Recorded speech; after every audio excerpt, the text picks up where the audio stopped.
I've seen comments on your videos pointing out that you speak English and appear to be Western educated, suggesting that it is hypocritical for you to criticize the West since you benefited from it. Yes, this is a frequent comment that I get. It always amuses me, but really, it's quite interesting. Actually, it's really very revealing. I'm American, born and raised. I'm a Westerner. I'm an Irish German American. I speak English because that's my language. I dress the way I do. I talk the way I do, and I know what I know because I'm from the West. I'm not talking as an outsider. I come from there. You act like being from there, being a Westerner is supposed to somehow disqualify me from criticizing the West, but it's actually exactly what qualifies me. I know what I'm talking about. I was raised in Pharaoh's palace, in the palace of Pharaoh. I know what goes on there. I know the mentality of the people. I know the mentality of the people in that palace, how they think. I know the ideas and the attitudes that fester in the insulation and isolation behind those walls. Pharaoh's palace was an echo chamber, and so was America. But look at the pattern, subhanAllah. Just like with Pharaoh, when they act like it's hypocritical somehow, or inappropriate, or ungrateful, or what have you, for me to be identifying and criticizing all of the evil and the injustice and the psychological sickness of the West, they talk just like Pharaoh said to Nabi Musa alayhi salam. Alam nurabbika fina walida walabithna fina min umurika sinin. Didn't we raise you up as a small child amongst us for years of your life? Who are you to talk? Again, like it's supposed to be some kind of a disqualification rather than the perfect qualification. Yes, you did raise me up from childhood.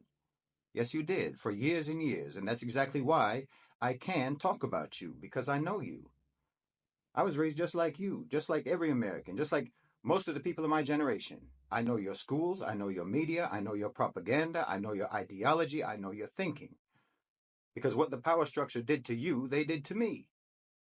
I was given the same paradigms you were given, the same paradigms that they gave you to misinterpret the world, to misunderstand the world, the same blind spots, the same delusions, the same fake as a $2 bill version of history. Oh, I know all of the nooks and crannies of Pharaoh's palace.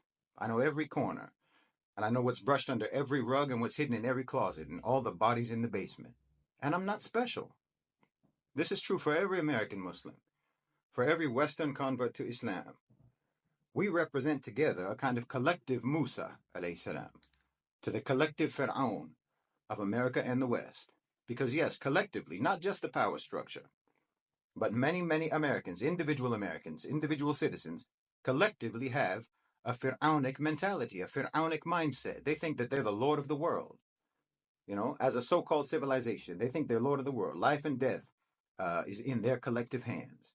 And anyone and everyone who doesn't worship them deserves to be punished. If you're not upon the deen of Western worship, then you're a heathen, you're an infidel, you're a rebel who poses a threat to their supremacy. And it's grotesque because you know that, just like with actually Pharaoh, you know that inside of his palace, the slaves outnumbered at any given time all of the courtiers and the aristocrats. And America's no different. The West is no different. Most of the people over there are slaves, mistreated, abused, looked down upon, treated as disposable, disrespected, and demeaned. But they still think that they're privileged and honored just by dint of the fact that they're inside that unholy palace. And they think that everywhere else in the world is miserable. They live in tyranny, but they think that tyranny lives everywhere else. Because that's what their tyrants tell them. That's what they've been led to believe, that the whole world is a wilderness of despotism and oppression, that no one has any rights outside the walls of that palace, that it's all just chaos and violence out there in the world. That's how you can convince them that their chains are jewelry. That's how you can get them to say what a nice car it is that just ran them over. How lucky they are, that they get to pay more for antidepressants than anywhere else in the world.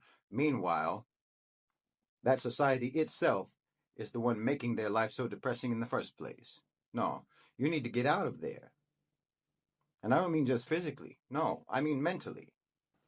I mean, it wouldn't actually even do you any good, really, to travel the world if you still have that same Pharaonic mentality.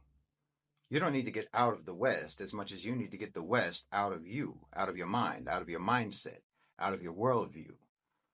You need to take those blinders off But as long as you think that those blinders are actually prescription lenses, you never will.